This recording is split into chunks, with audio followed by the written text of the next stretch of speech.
دومین عظمی که کمربند اطراف علوی را می سازد اسکاپولا یا کتف می باشد.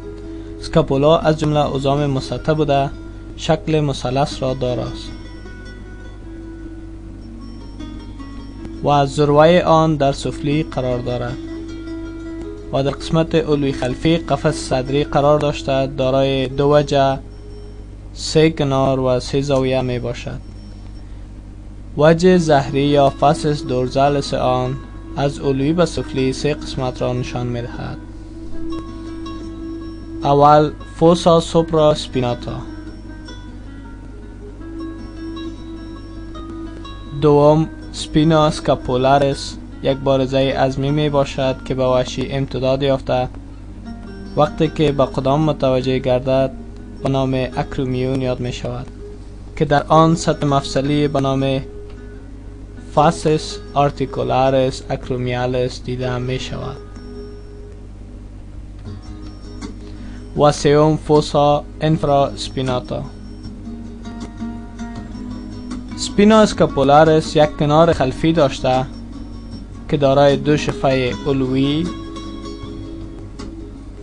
و سفلی می باشد. کنارهای اسکاپولا عبارتند از مارگو میدیالس یا کنار انسی که به طرف ستون فقرات قرار داشته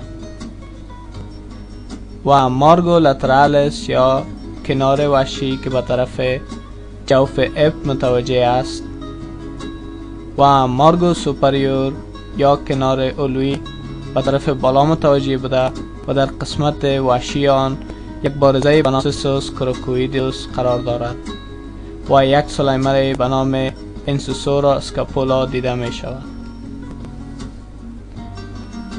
زوایای اسکاپولا عبارتند از انگولاس لاترالس و یا زاویه وحشی آن که از علوی به سفلی در آن ساختمان های مثل توبرکولم سوپرا گلنویدال، سطح مفصلی به نام کاویتوس گلنویدال که با کپوت هومیری مفصل می گردد، یک قسمت متضایق به نام کالم اسکاپولا که در سفلی توبرکولم انفرا گلنویدال دیده می شود قرار دارد. انگولاس سوپریور آن در علوی قرار داشته و طرف علوی و انسی می باشد و انگولاس انفریور آن در سفلی قرار دارد